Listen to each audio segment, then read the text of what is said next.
Welcome to the third episode of Series 77, everyone. This series, we welcomed Mike from Living Metal Games to talk about their new game, Crucible of Aether, a mystical industrial TTRPG. In today's episode, we start our discussion series. But before we get to that, here's what to expect in our calls to action. You can join us after the show to hear the latest news from the One Shot Network. We'll also have information on the Crucible of Aether Kickstarter, a quick update about our Patreon, and our normal patron thank yous. And I don't know, any other information about how you can support the show or just general things that we're feeling. Yeah. Join us after the show Just for vibes. Exactly. With all of that out of the way, enjoy the show, everyone.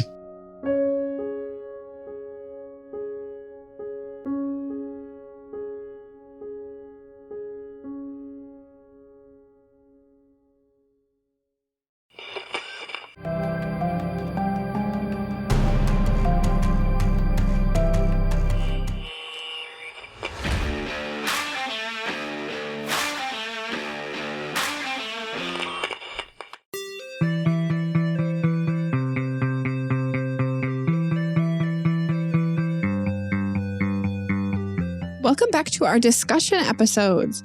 Last time we finished our session 0 for our Crucible of Aether game. This episode, we are going to discuss the character creation process. We're excited to welcome back Mike from Living Metal Games. Do you want to reintroduce yourself for everyone? And please also tell us about the character you made.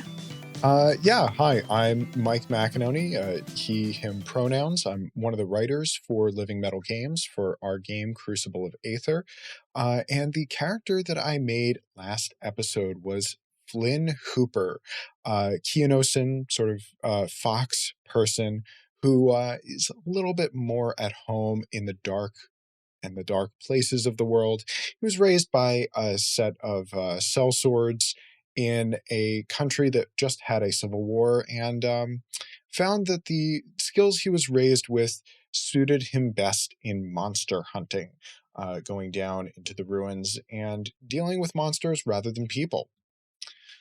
I think we should also be clear, though, how great is he at dealing with the monsters once he's found them? He's actually fairly good at dealing with the monsters. He's got some decent combat stats. He has some decent mental stats.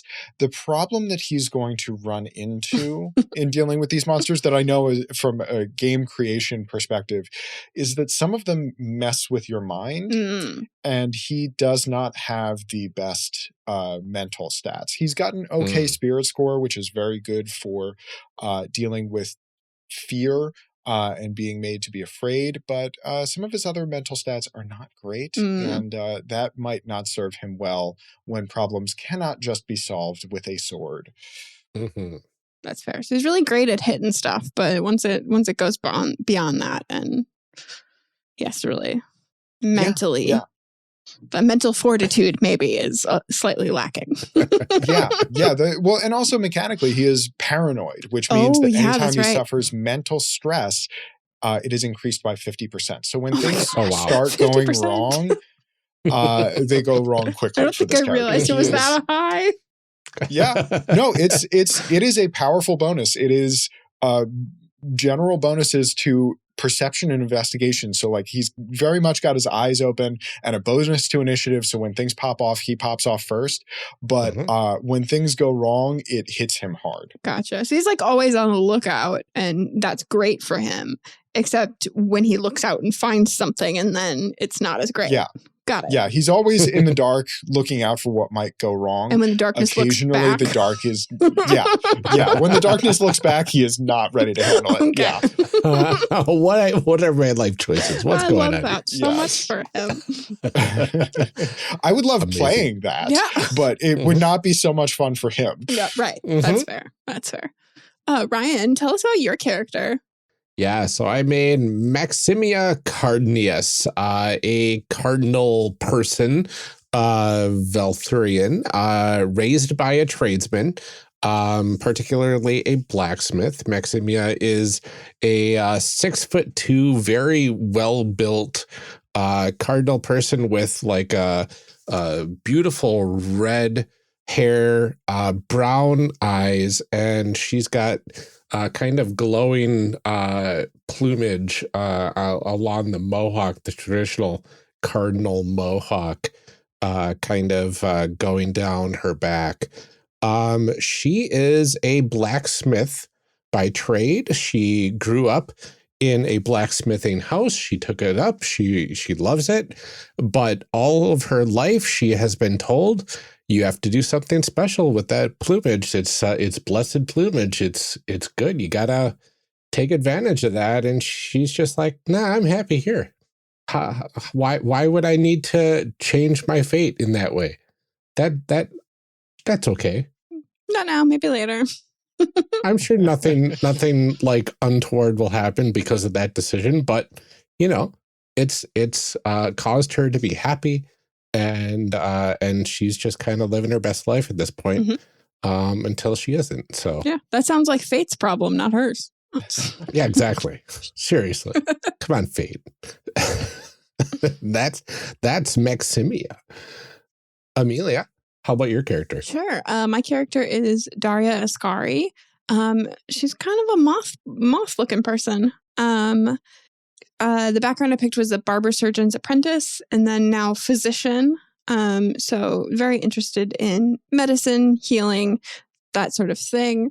I think probably extremely interested in sort of that like death and new life thing, particularly the idea of like the chrysalis and the like becoming something new through death. Dark gray hair, very kind of feathery looking, and very creepy big black eyes. Also likes the dark, but as I stated in our previous episode, really drawn to lights in the dark. Big fan of being near lamps for some reason. Yeah. Yeah, for some reason. Yeah, no, we don't know why. Maybe that'll come out in her story later. Yeah. Yeah. Absolutely. Well, let's go ahead and dive right into a segment that we are calling a D20 for your thoughts. D20 for your thoughts? So in this segment, we talk about your thoughts on character creation in this game, how it works with this compared to other games, all of that kind of stuff. But first, the most cliche question of all RPG podcasts ever. How'd you get into role-playing games? How did it come to this? Yeah. So, and also this is a little bit of a cliche answer, I guess. It was reconnecting with family, actually. I really got into role-playing games after moving back from being in college and started playing with my younger brother and friends.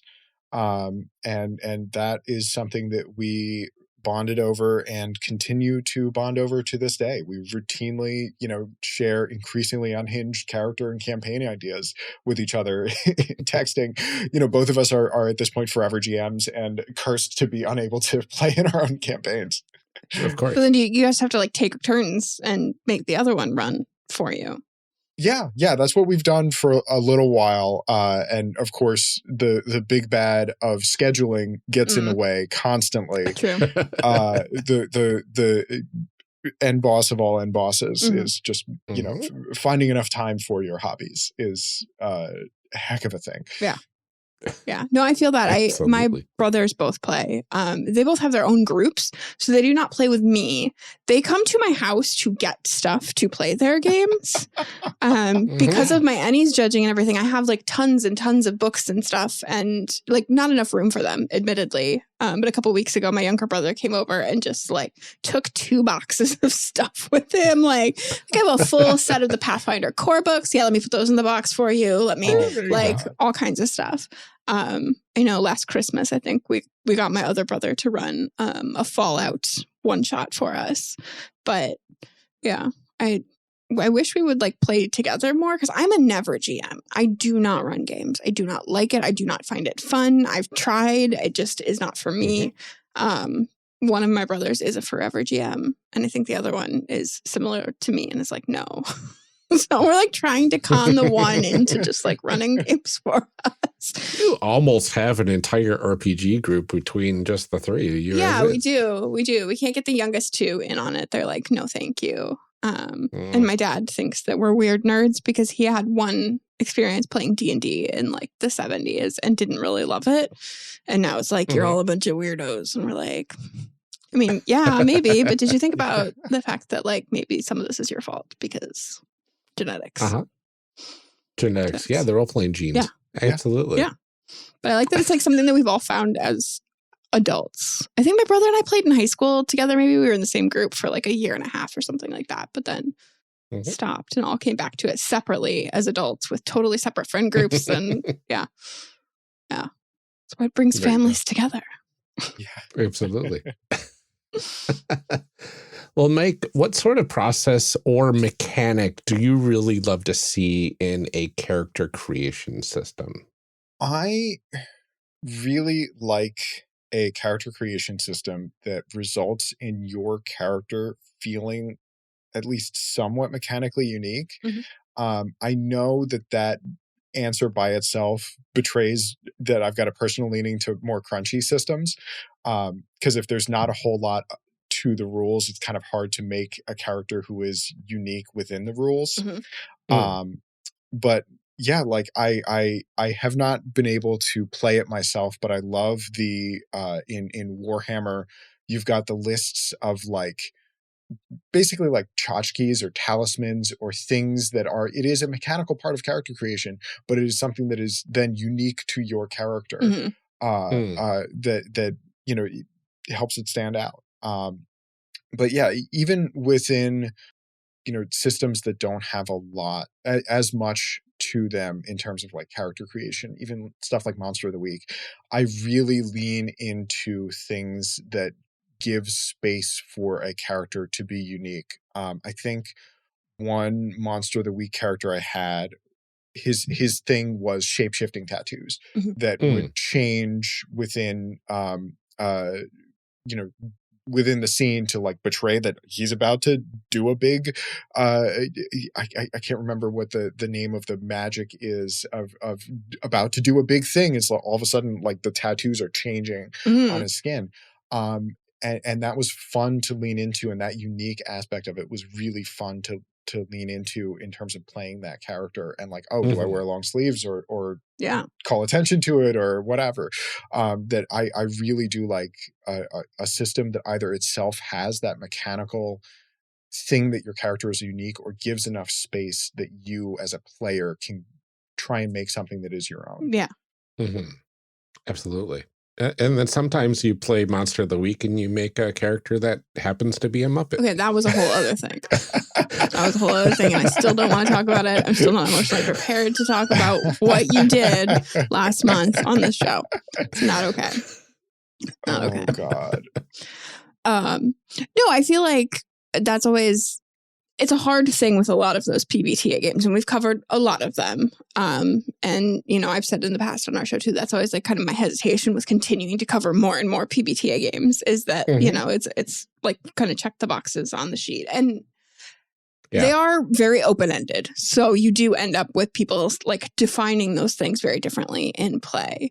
But I do like games, too, where, you know, the decisions that I get to make really kind of solidify who I am along the way, especially, which I think we got to do in this one, especially like just some of the choices, even like the, even like the backgrounds we picked, or honestly, starting at the very beginning, I'm like, I'm a moth now. Like, oh, okay. That, you know, made a huge difference. Like Ryan picking to be, you know, a sort of cardinal type thing like that really defined a lot of the decisions that you made through your character creation process. Yeah, it made a character choice have weight. And that's one of the things we really like yes. About what we built, to toot our own horn. Yeah, which is why you're here. Yeah. Yeah. Please come on our show and tell us why your game sucks. No. Yeah. Right. Long list here. I mean, like, people always come on and they apologize. And they're like, not to be like, talk like about my own game or whatever. But it's like, no, you are. Like, literally, that's why we asked you to be here, was to talk about your game. So please do that. We, off air for a little bit, you and I especially, have just been talking about like layout and the importance of all of that kind of stuff. One of the things, because we look at a lot of character sheets on this show, we do like to talk about the character sheets, what it tells you about playing the game, what you can, see what the gameplay is going to be like from the sheet, the fact that it is the first interaction most people have with the game, because there are a lot of people that come to games and haven't read the book cover to cover the way the GM has. So what kind of things did you want your character sheet to convey? How did you decide what things went on that first page versus the second page? All of that kind of stuff. So for one thing, with 40 skills in the game, we've got to have them in one place and we've got to have them readily accessible. And making that as easy to use as possible was a big thing for us. Because then as you build on that, as you build a character who accumulates different skills, different abilities, different careers, it all comes back to those skill checks and how they change over the course of a character growing as a character. And the idea that you would occasionally turn to the other pages of the character sheet, but 99% of the time, you're still going to be on that first sheet. Was a big thing for us. And we've iterated on it a bunch of different times. We've overhauled our XP system to make it simpler. We've changed, brought armor penalty up from the second page, making sure that there's as much information as possible, as accessible as possible on that first page, so that you just default and know that even if you're not sure, you're pretty sure that the things you're going to need are going to be on the first page. Unless there's something specific you're looking for, you're looking on the first page.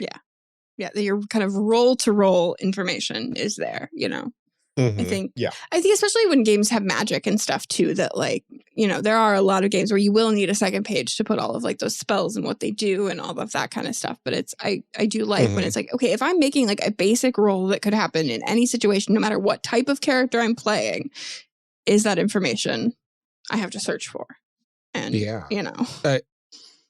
I do love the color coding between the different attributes. So I can very easily see based on color alone which attributes go to which skills. Yes. So we should say this loudly for our listeners, because they probably don't have the character sheet pulled up on the screen right in front of them. Each of these attributes, the strength, dexterity, endurance, all that kind of stuff, have a different color. And so then when you go down the skill list and you have to look and see what you roll with, they're listed there next to the skill in those colors too. So you can very easily like match green to green, red to red.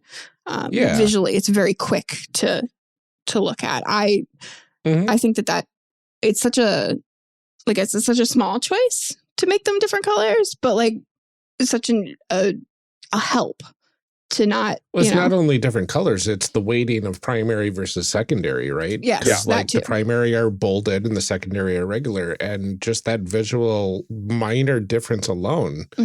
Like when I first saw the sheets, it's organized crunch are the words that came to mind. Like I knew that this was going to be somewhat of a crunchy sort of like sheet to interact with, because there's a lot of information, but it's very well organized to the point of it's not hard to find. In like, you could make this sheet in a way that would be completely unusable, right? But like, looking at you, Heroes Unlimited, right? but it's all there. It's very easy to follow. It's with the color coding and the bolding and the font choice and all that sort of stuff. It's you can tell it was methodically placed for all of the choices here. Like the first page with all your skills and bonuses, the second page being almost all of the combat related stuff, and then the third page being like the inventory and like the miscellaneous details of your character and all that sort of stuff. And then also talking about sort of further interacting with the systems, you can get debuffs. For instance, if you suffer a lot of mental stress, we talked a little bit about that with my character Flynn. If you suffer enough mental stress, you get debuffs to skill checks involving a mental attribute. So then you can immediately be like, oh, I'm about to make an athletics check. That involves strength and endurance. I don't have that debuff. I don't have to worry about it. But if I'm in a social situation and I know, oh, I've got debuffs to mental checks, and I've been asked to make an etiquette check to fit into high society, well, that debuff is going to apply, and I can see that immediately with the two attributes being right there. Yes. Yeah. Yeah. I mean, and it's stuff that like I always feel like this is an important lesson for like people who are kind of new to game design and new to some of those things, that little things in your kind of layout design can make such a huge difference. Because this does have a long list of skills and ranks for those skills and which attributes go with which skills. And so like it is very crunchy that way. But it doesn't have to feel completely overwhelming as a player to look at it and be like, I don't even know where I'm starting. What do I roll with what? Where does this number come from? How? Why? You know? That like little things like color coding, like bolding, like, you know, which, like what order you list them in on a sheet can make such a big difference in playability. Absolutely. And a lot of this came from our internal playtesting and getting feedback from, you know, other people on the team, like, oh, I tried a character that was built a different way and this felt a little bit off, or the, you know, playtesting with friends, you know, outside of the team before we did the big rounds of public playtesting earlier this year. And we made a big change in the system after we started public playtesting. And that's something that we went into consciously in the playtesting of, we've got an idea of what we think works here and what we think might not, but we're not going to reject anything out of hand because of, you know, we've got particular ideas, preconceptions going in about how we think this should go. So we got some feedback about, you know, the XP system, and we've changed it so that now it's a very straightforward thing that the XP that you need is equal to the rank that you have. And they're right next to each other on the character sheet. So when you, if you've got rank 10 in a skill and you get 10 XP in the skill, and it's just one column over, you know it immediately when you have ranked up a skill, rather than an independent heuristic that we had to that we counted on players to track. Yeah. We went to something a little bit simpler, adjusted XP on the back end accordingly, and also resulted in a simpler character sheet. That I really like that, actually. That is a great way to track it and very easily. Especially because, you know, and we will get to this in our like leveling up segment, because of the way you talked about this being sort of like a story-based mechanical increase in things too, that's a really great, you know, you don't just get like 40 XP and it's like, have at it, see how it goes, do what you want to do. Yeah. But yeah, I think character sheets are so important. I love I'm like fascinated by the thought behind them, because layout is not my thing. I'm great at recognizing when it is good layout. I'm, you know, like professionally judgmental of layout, but I can't do it. You know, like there is some kind of art to it that I have not practiced enough or something. But I get really nervous about really crunchy games because I get very easily overwhelmed. I get like that analysis paralysis of just like too many choices. I get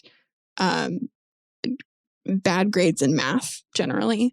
So I get stressed about it. And I feel like this was as painless as a crunchy system could be, in large part due to the fact that it was very clear where things go, what things do, and also to your amazing self-calculating PDF that you provided, which I cannot stress enough how important that was to me as a person. Yes. Yeah. The making the system as open to people as possible is something that's been pretty big for us internally. The self-calculating PDF has been amazing, even just from my perspective as mostly GMing. to be able to just fill that out has been fantastic. We've got internally a spreadsheet-based character creator that we would like to on release put out, but we wanted to keep that internal for one thing because it's ugly right now, and for a second one because part of what we're testing right now in the beta is how these character options work and how they feel, and having it just come as a result of you clicked a few things on a spreadsheet wasn't necessarily what we wanted to test, because we wanted to test if does it feel really clunky to deal with a bunch of different skill ranks at the background check or at the background stage of character creation. Does it feel clunky to understand how your options might change depending on what home nation you chose and things like that wouldn't necessarily get across if we used just that spreadsheet-based character creator. Yeah, and I do think there's something to be said for like having all of those tools are great. I think there's something to be said for like if it's not doable without those, then I think there's a problem too. And so like wanting to play test it without that, you know, like without having a full like spreadsheet kind of tool available, like, okay, but if we don't have a computer doing the math for you, can you still do it? Like, is it still approachable? Because it should be, in my opinion. Yeah. I don't know. I keep going back to like CompCon with Lancer, and like Lancer's a cool game. Lots of people love it. I am personally a little like leery of the idea that it's like really next to impossible to put everything together without CompCon. Like it's, I don't know. I don't like that. People can think what they want about Lancer. We covered it. It's a cool game. You know, it's great game design, but the fact that I can't make a character without a computer program sort of, I don't know, isn't for me. Yeah. And I feel like I would at least want to know that in playtesting, right? Like, yeah. Well, and it just takes a little bit longer to make a COA character by hand because you're just adding 3 numbers together 40 times. Right. And it goes fairly quickly once you're doing it. It's just the autofill spreadsheet or the autofill PDF just does that element of it for you. Yeah. It's not something that can't be done. It's just one of those like, hey, it's nice when, you know, it auto totals things for you. Yeah. It's great. Yes. Just takes a little bit more time. I'm good enough to do basic edition, but I'd love to not do it 40 times. Yeah. Yeah, absolutely. Well, how do we think character creation for Crucible of Aether stacks up to other systems that we've played? Like when I first heard the pitch for this game, I was like, so it's D100 skill based, and my mind immediately went to Call of Cthulhu, D100 very skill based. But like this is nothing like that, in my opinion. And nothing like Palladium, which is also D100 skill based. I mean, arguably. Well, it's because Palladium games are bad. It's fair. I have really hot takes about Palladium. Ryan loves Palladium games. I have been subjected to them. And I think they're against the Geneva Convention at this point. That's fair. Should not be able to fill out, like made to fill out a character sheet that is just blank lines. The whole thing is just blank lines. Like, no. Right. But like when my mind went to Call of Cthulhu, I was thinking, oh, it's going to be potentially very crunchy, very like I have a lot of decisions to make at character creation. I probably will get an amount of points to spread around all the skills, but it wasn't anything like that. It was choose your background, choose your, fantastical origin, and here's what you get with that. Yeah. You get this many skill points for these things, and here's some choices. And it was pared down to something very manageable. Yeah, I'm curious for you, Ryan, because you are somebody that loves some of that like point buy kind of stuff, along with your random rolling and all that kind of stuff. But you do love a good like point buy system. Like, did this feel like still pleasingly crunchy to you? Because to me, like, again, I looked at it and was like, there's tons of skills. Like, I'm feeling like there's going to be some crunch here or whatever, which is not usually my thing. And so I liked the fact that it didn't feel super crunchy. But I'm curious for somebody who does like more crunch, did it feel satisfyingly crunchy to you? Like, did it hit that sweet Yeah, spot where like we both were okay with it? Yeah. No, I think it did hit that sweet spot because like I did like the crunch, and I can see like once all of the like options are available, you can go through and really pick that min-max combination for the type of character. Like if I really wanted to be the best at blacksmithing, I'm sure there's a path between like the origins, your backgrounds, your home nation, all that stuff that would be like, this is the blacksmith character that will out blacksmith any blacksmith at level 1. I do think that you could definitely look through, like once you're, because obviously when we do these games, it's usually the first time we've touched them. So like, I think you can get to a point where you're a little more familiar with it, that you could absolutely reverse engineer it to a point where you get that kind of min-maxed thing. But I do also, like, I had a lot of fun being like, I don't know what I'm going to do next. I'm like, yes, like the art in the book of that moth has like some pretty cool looking eyebrows. So like, let's go with that. Like, that's where we're like, that also seems to have worked okay for me. I don't know how it'll go vibes, when I play. Like, my character does not have any weapons, but is also terrible at almost all combat skills except unarmed combat. So I think I did it okay. Right. And it feels like the viability of any character build in this game will be viable depending on how you want to play the game. Yeah. Well, unless you get a real tyrannical GM that's like combat only. Sorry, guys. Yeah. Which, I mean, again, I think like if you know that about your GM going into a game, do that. Because I had, right, like I always tell the story that like when I played D&D, I played with people who were like not role play people. Like they were like combat dungeon crawl. Like, so I'm like, I love to play face characters, but in that game, I'm like, I'm going to build a fighter because I know that's what we're going to be doing.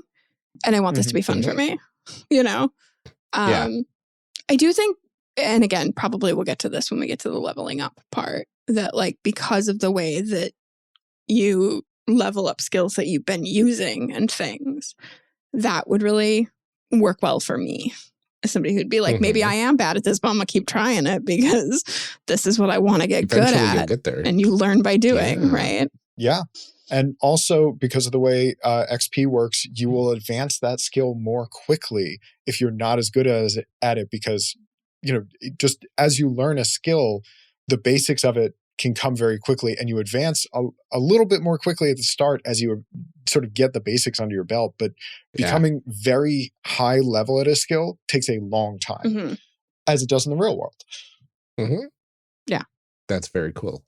Now, I look at the percentages and I'm curious, like I said, I have 51 metalworking and the response was, oh, that's really good.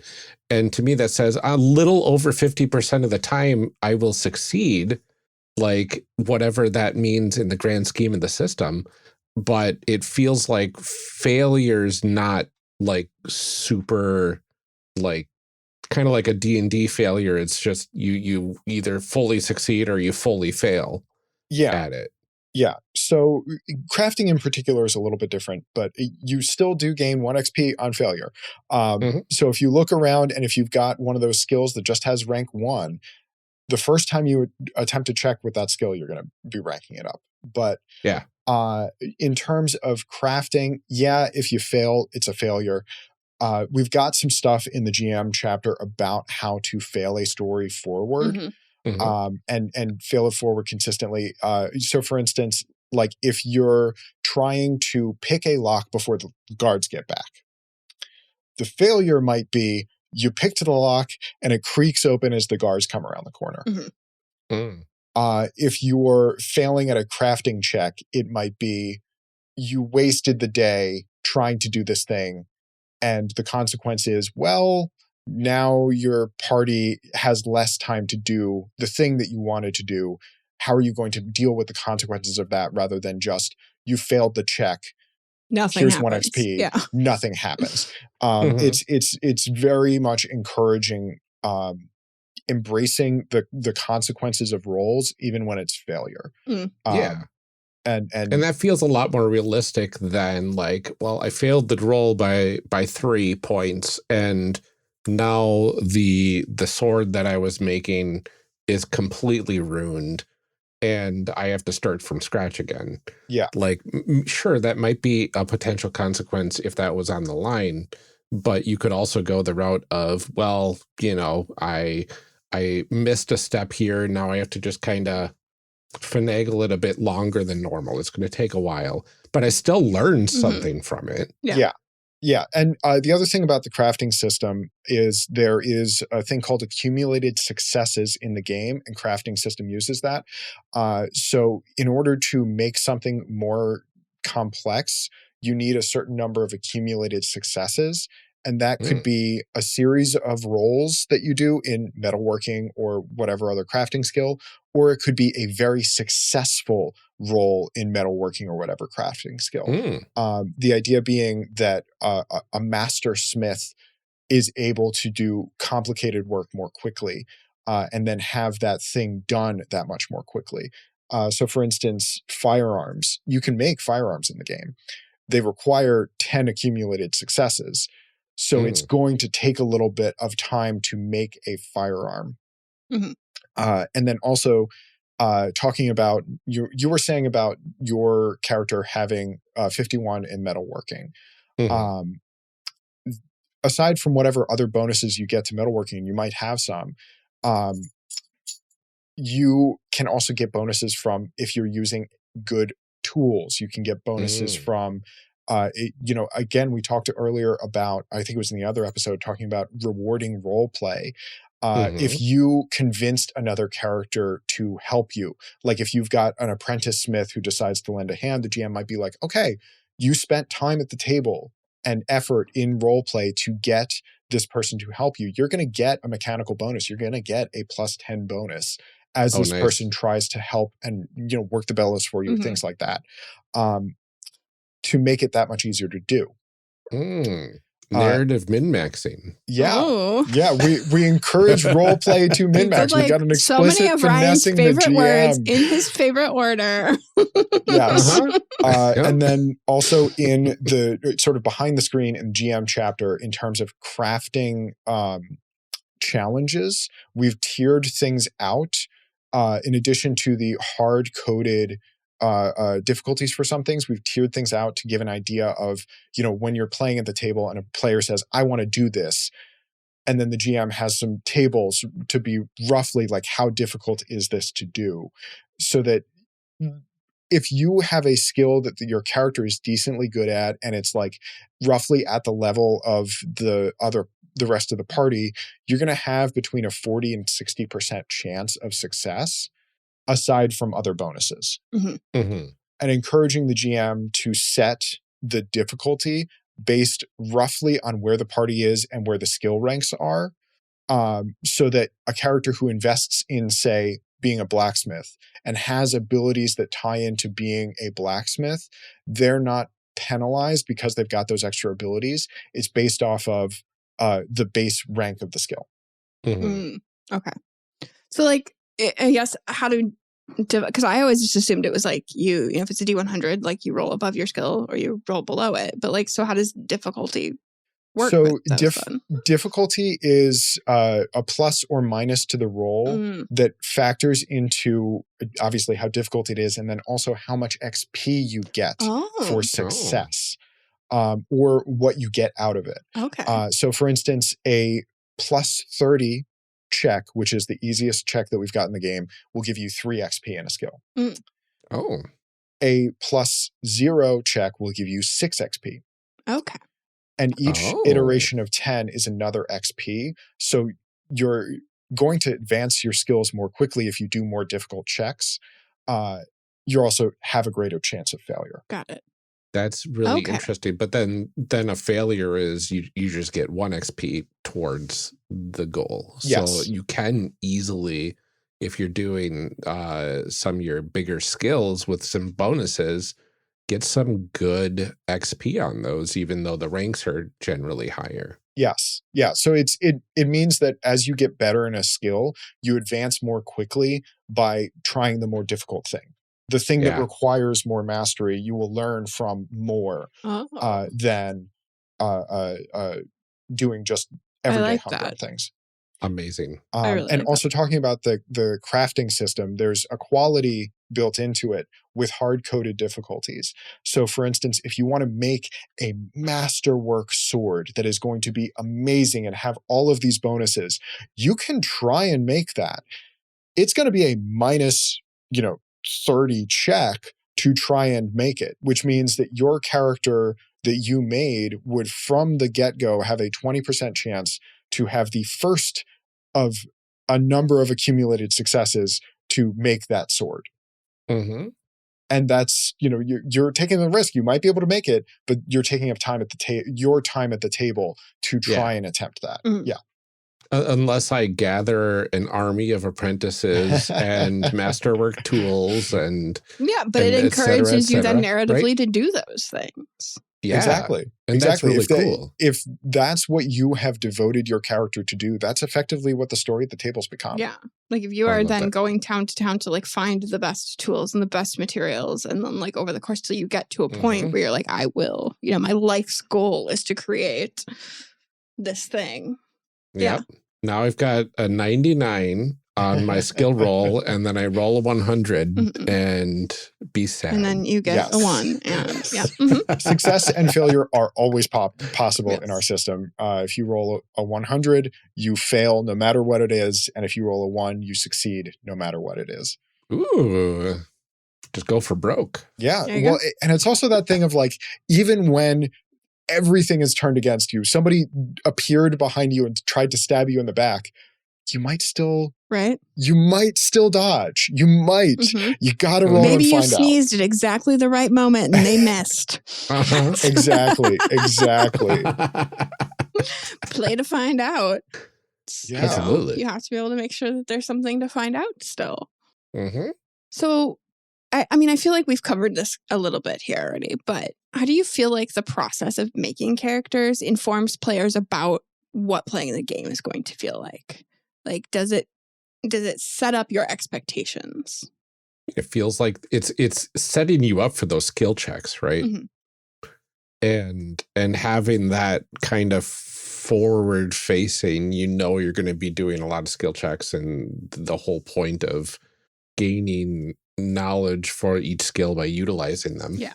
I certainly got that out of everything that we've done here. Yeah. I feel like you can kind of get that from the fact that there's a long list of skills.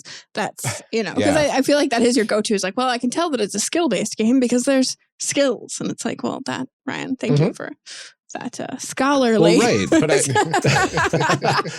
But sometimes it's as simple as that, right? Like the gameplay is going to be based around those skills and growing them and telling a story of where that takes you and your character. Yeah. I do think that, this is more the character sheet than the process of character creation, but it does make it clear that like XP is a big part of this. And I do think that's something that is different in this game. Like lots of games have XP or leveling of some kind. And, so that XP in itself is like not like a wild new concept that we've just created here. But that interaction between XP and each different skill is something that we see right from character creation and is not done in the same way that a lot of games do it, where it's like, oh, you can, further on, you get to check another box. You bought another spell slot. You bought, it's very clear that your XP is very much tied to you personally, what you personally do. It's not group XP. Like everybody gets this milestone. It's not, that it is a very individualized both to the skill and to the person. And I feel like that's a very important part of this game. Like even more so than just like the skills-based system. But like the way that the XP works feels like it's integral to the kind of story that you're wanting people to tell with this game. I am guessing that you can't put a bucket over the NPCs' heads and then sneak around them constantly to up your sneak skill, though. No, you can't. And also it's the kind of thing that if you really wanted to, if your table really loved that kind of stuff, you absolutely could. But at the same time, then the only thing that you are spending your time doing is power leveling stealth, as opposed to like what the story is supposed to be about. Right. Whatever the story is supposed to be about, that's like. And maybe that is the story. We need to sneak into a place, but we're all terrible at stealth. But then you get to a point where Maybe you're we like, need to oh my God, we're so montage good at stealth that that's like the only thing we can do. We're not good at anything else, but we can learn it quietly. Like, we spent it's like, the last 20 I'm days on garbage blacksmith, but I can blacksmith so quietly. Yeah. It will take me 700 hours to make this sword, but I can do it so quietly. Yes. Which becomes its own game. Like, it's still, it's like, if that's the game you want to play, I guess. Yeah. Yeah. Who am I to And say there no? are ways to play the game that is entirely like sort of downtime buffing up people. Mhm. One of the best buffing characters in the game is the Clothier. Where you can make armor and clothing for people that provides them, additional protection and also like social bonuses, because you literally make them nice clothing that makes them fit in better. Or one that we've still got behind the scenes, which is the writer. I mentioned we've got a whole crafting system in the game, but you can write things that people can train their skills off of that can provide bonuses, that all of those things that you are making for other people to use. And I would love to at some point GM for a campaign that is entirely that sort of downtime oriented stuff that is like, oh, we are trying to change society a little bit at the edges. We're like that sort of thing that There's the revolutionary market. Yeah, the number of times that there's been a worker revolt in a game of COA is it's not zero. Not zero. We've explicitly got the union organizer career tree in there. That it's very much, again, talking about the setting of a society very much in flux. And you're determining, who you are amid all of that is really what we wanted to get across in the game. I mean, when you're playing within late stage fantasy capitalism, right?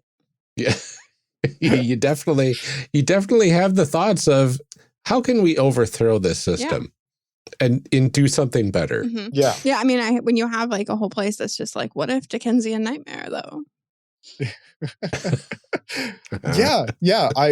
We've really leaned into like the Dickensian nightmare for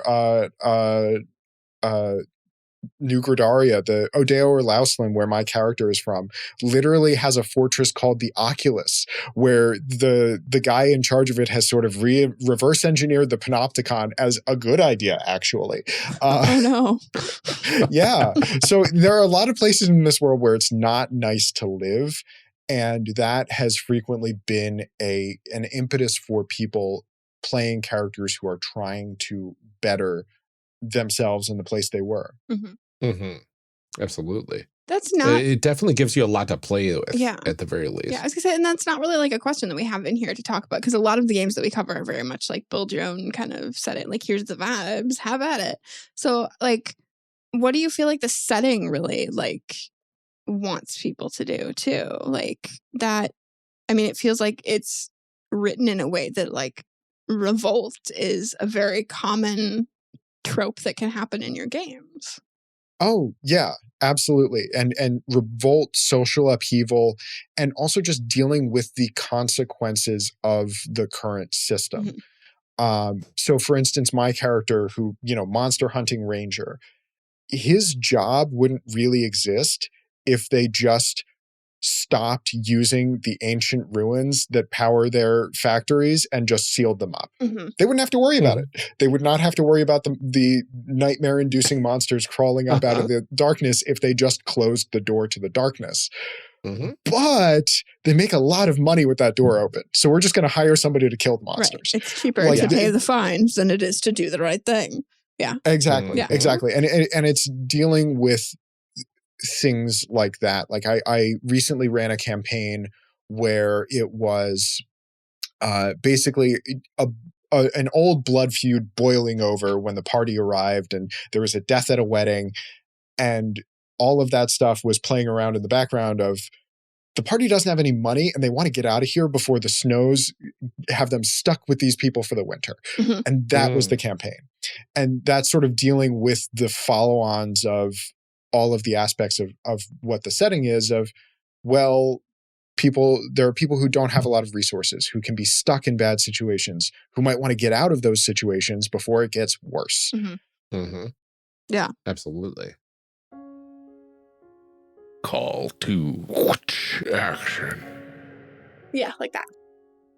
So this episode, we get to have like a really cool discussion. Again, another one where we have designers on the show and we get to talk about those like background kind of things. But this one, we really got into it about the character sheets, which, you know, I think we've had discussions with designers about it and had gotten some fun feedback. But a lot of times they're like, oh, yeah, that was my layout person that really, you know, kind of figured it out. And it was nice because this one, like there was a lot of back and forth and a lot of really good insight about the way things worked and why they were that way. And, you know, the automation of it too.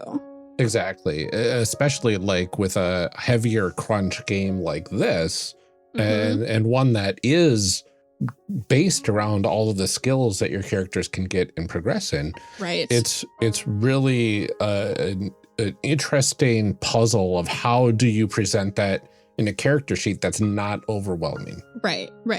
And I think, you know, an interesting discussion too about like what tools can you provide players to help with that? What can you do within your game to sort of minimize the need for more tools? You know, because I kept bringing up like CompCon with Lancer, which is a very cool tool and it's really nice to have, but also like, you know, when you have a game that requires something like that, where is that balance between like providing tools that are helpful and writing a game where you don't require tools? You know, and so I think this was a really cool discussion about finding that middle ground. Absolutely. Yeah, it was really interesting what we had to explore there in that. And also seeing what sort of like stories that these games kind of like work towards and everything like that. Right. Yeah. Talking about like the different skills and things that you have. Or I forget if they're called skills in this game. Gosh, I read a lot of games. But you know, like how do those lend to the type of story that you end up telling? Exactly. And we always love that sort of narrative versus mechanical discussion. But yeah, talking about how and why this game often ends up relating to revolution and things like that. It really gets into some fun fan fiction next episode. So stay tuned for that because it is fantastic. Yeah, it's great. But before we let you go for today's episode, we do have some calls to action.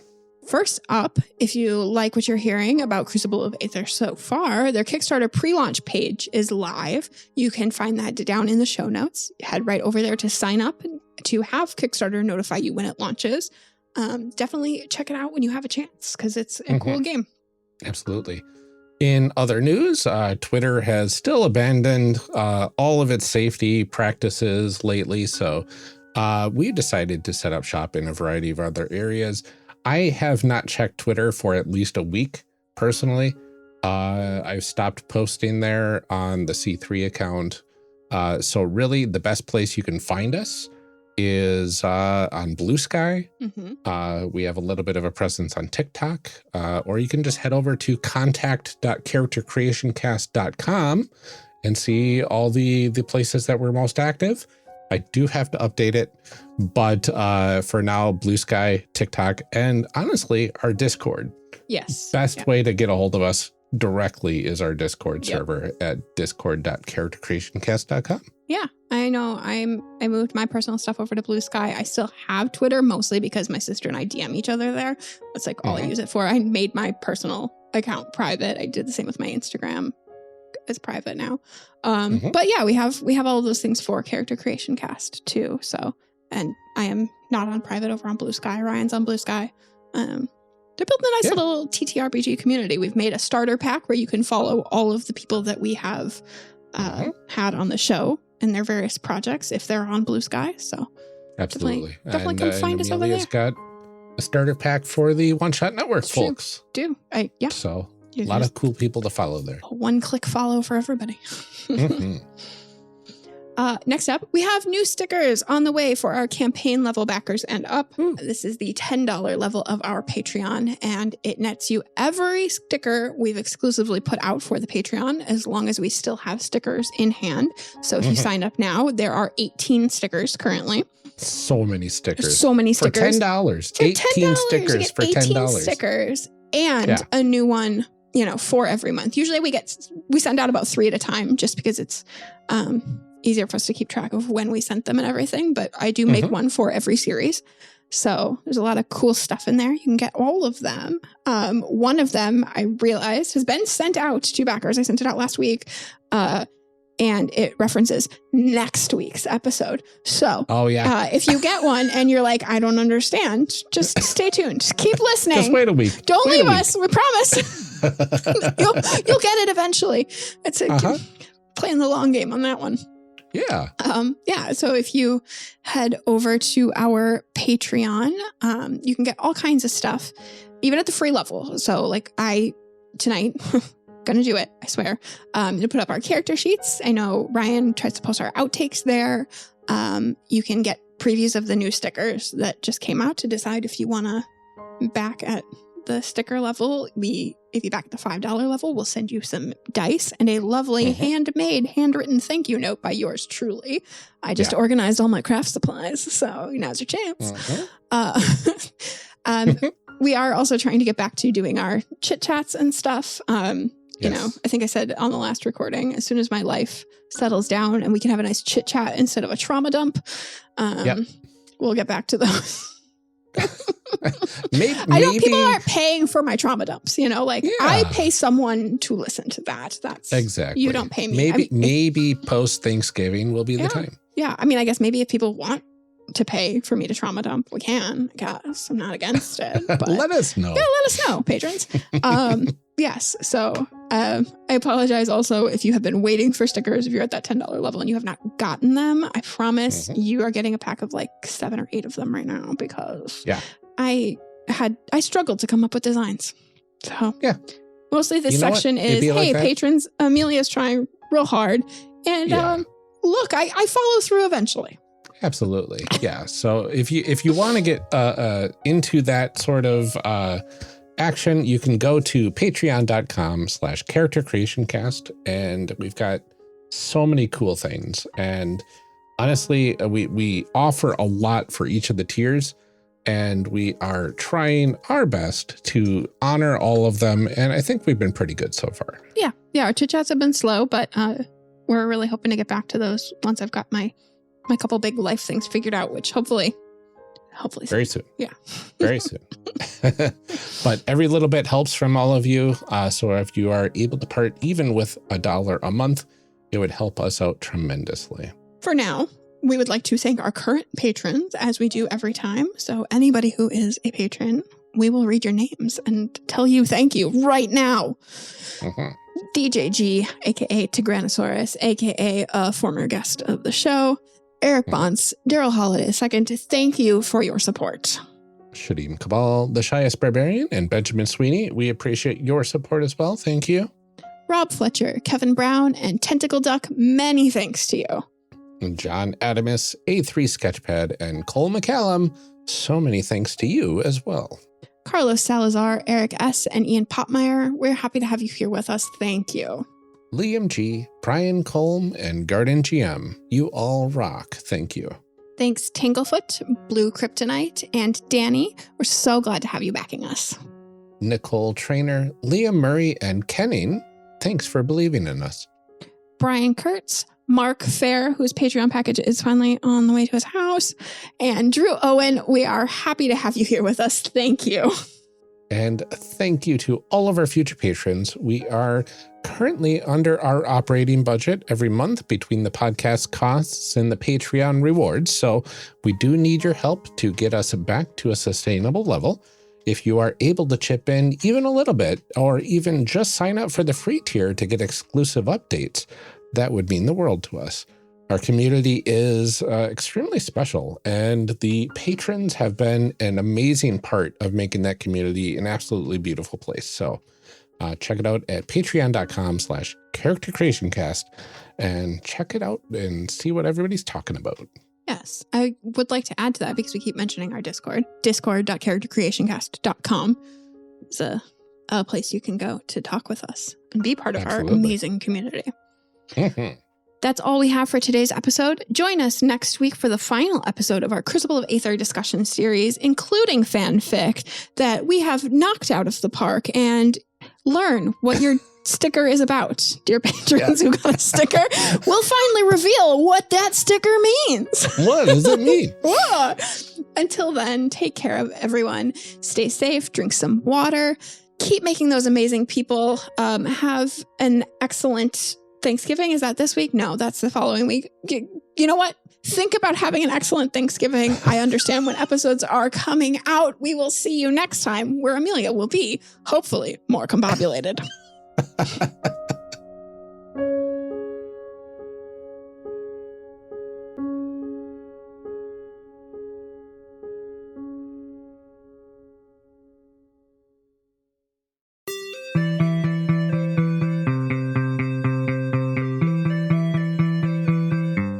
Thank you for joining us for part 1 of this discussion series. We'll be back in part 2, picking up right where we left off.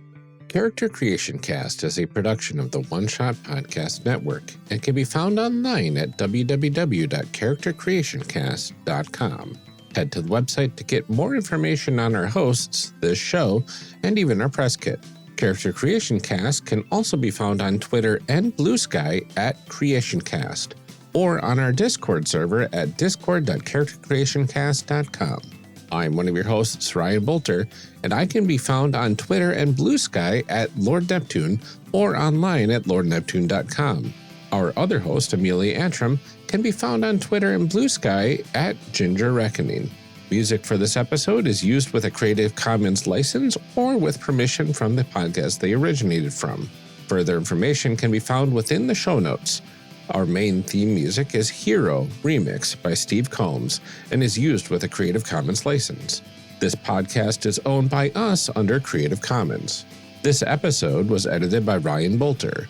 Further information for the game systems used and today's guests can also be found in the show notes. If you'd like to support our show, find us on Patreon. Get access to bonus episodes, exclusive merch, and much more at patreon.com/charactercreationcast. Thanks for joining us. And remember, we find that the best part of any role-playing game is character creation. So go out there and create some amazing people. We'll see you next time.